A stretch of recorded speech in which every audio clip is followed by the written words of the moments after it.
Kalau yang wujud hanya Allah, katanya Allah, berarti kita sudah berlindung di sebalik rahasia di kita sudah berkalimah la ilaha illallah. Tidak perlu diucap, ketika kita berpulang pun sudah berkalimah.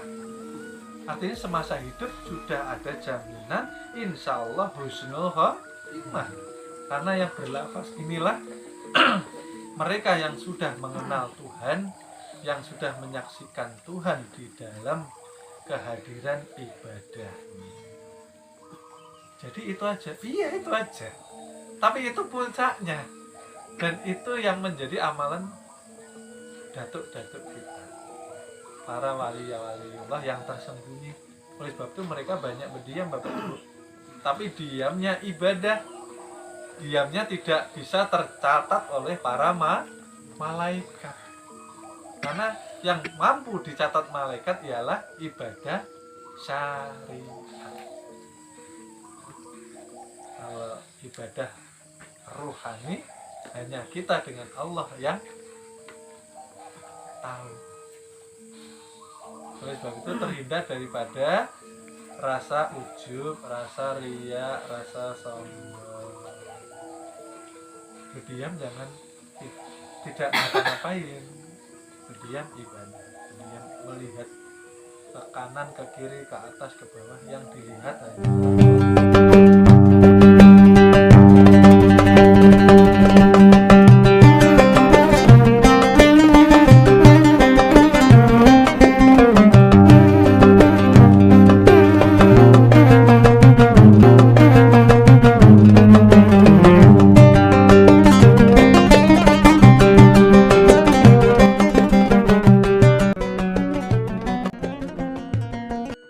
ada orang yang mengkultuskan fanatik terhadap lafaz.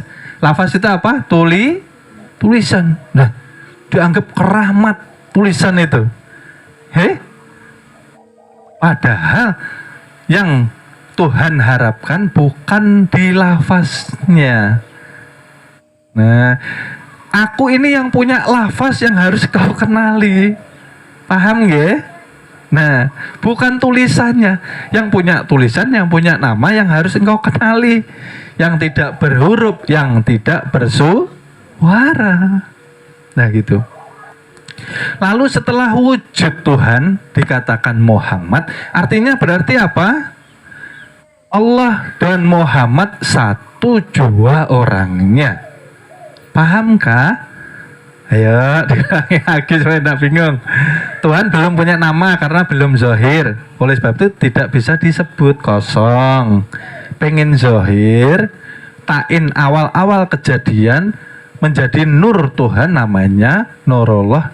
Dia nyata nampak menjadi zat, namanya Allah. Lalu wujud lagi karena pengen punya wujud. Aku menamakan diriku Muhammad Rasulullah. Nah, sudah dua nama nih. Nah, setelah punya wujud, Tuhan mempunyai rupa. Rupanya yang mana? Rupanya Adam. Dari ujung kepala sampai ujung kaki namanya ini tadi Adam. Adam secara histori, secara cerita kenabian merupakan manusia pertama yang diciptakan. Betul. Di sini yang kita kaji, hakikat yang dikatakan ada Adam ialah tiada. Ya. Sifat 20 ini belum saya tulis karena penuh ya. Sifat 20 yang pertama yang wajib harus Tuhan punya ialah sifat wujud. Wujud artinya ada, mustahil Adam artinya tiada. Nah, jadi ujung rambut sampai ujung kaki namanya Adam.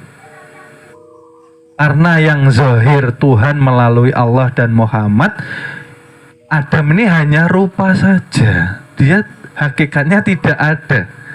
Jadi kita ini yang berdiri tidak mempunyai apa-apa hakikatnya.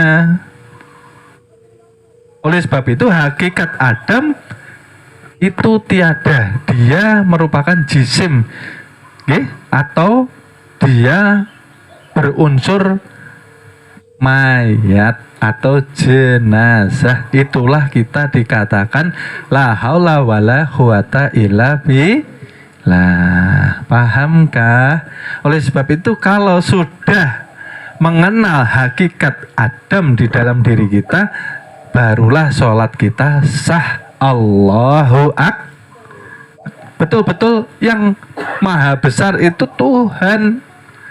Melalui Allah nyatanya ruh yang mendirikan jasad, bukan kita. Disitulah kita sudah terlepas daripada syirik. Oleh sebab itu tadi saya katakan, mohon maaf sebelumnya, terkadang orang ini tidak sadar dia merasa taat, tetapi ketaatannya itu di dalam maksiat. Kenapa? Merasa taat tetapi di hadapan Tuhan dia maksiat, syirik. Merasa ada, merasa mampu mengerjakan sholat.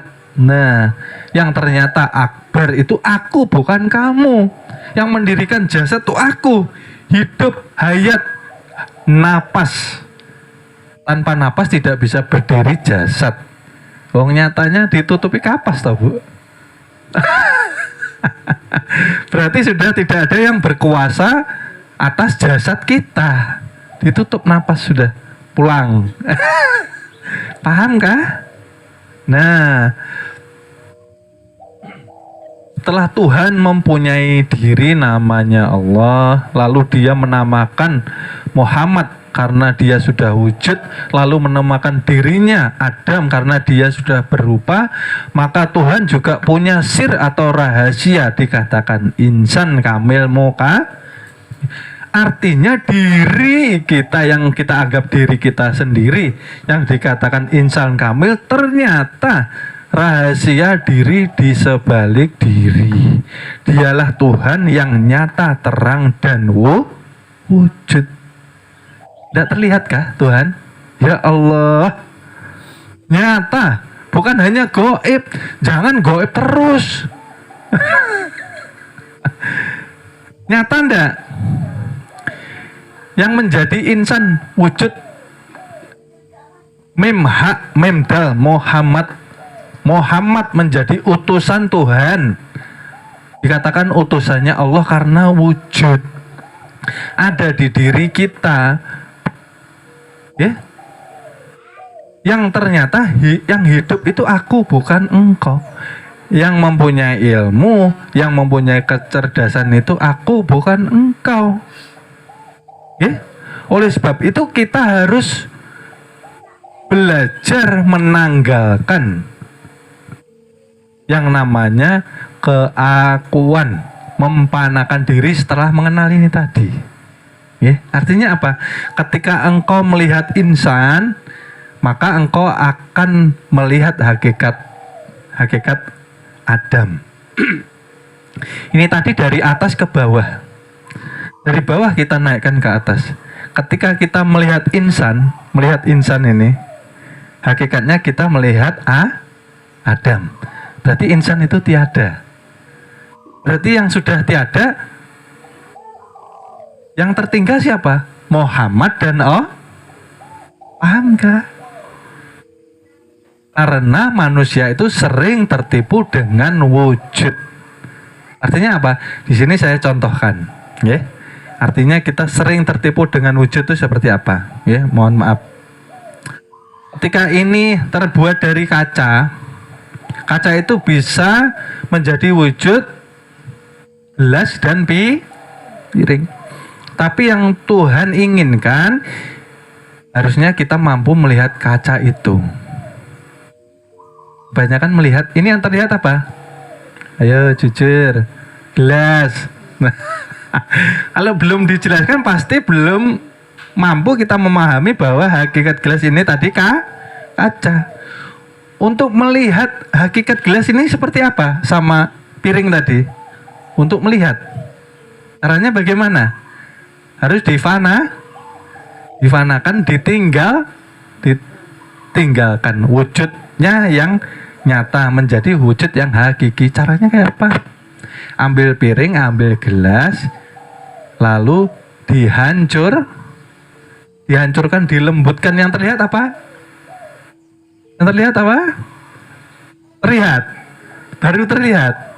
Nah, oleh sebab itu kita tidak boleh tertipu dengan berbagai macam warna dan bentuk yang sudah Tuhan nyatakan ke alam dunia, karena la ilaha illallah, la maujud bihaqi, tiada Tuhan karena laisa, melainkan Allah yang sudah nyata, bahwa hakikat seluruh alam yang terlihat, tauhid yang tertinggi ialah Allah saja yang ada, Allah saja yang wujud.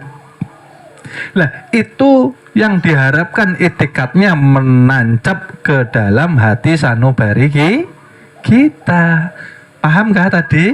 Kiasan gelas dan piring, paham? Kurang paham? Pahamkan lagi. Kita pahamkan lagi yang mudah. Ketika kita membeli sebuah baju, yang terlihat apa? Ya, yang belum belajar pasti baju, ya kah? Nah, yang terlihat hanya manusia.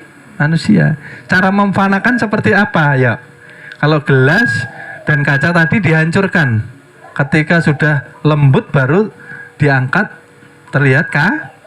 Oh, hakikatnya kaca nih, berbagai macam bentuk nyatanya Tuhan juga, maksudnya kan kayak gitu. Kalau baju kayak apa memfanakannya? Bukan dihancurkan, diapakan? Dibuka dulu jahitannya. Nah, jahitan ini tadi dibukai. Setelah dibuka jahitan tadi, rajutannya, tenunannya dilepas. Akhirnya terpisah menjadi benang, betul. Terus bagaimana? Setelah terlihat benangnya kita urai. Semua kita urai. Yang terlihat apa? Nah, yang terlihat kapas, ternyata baju itu tadi nyatanya kah? Nah, paham? Nah, seperti itu kita, buang yang namanya kesombongan. Karena yang wajib sombong itu Tuhan. Tuhan yang punya, kenapa kita sombong? Ya kan aneh. Tinggalkan yang namanya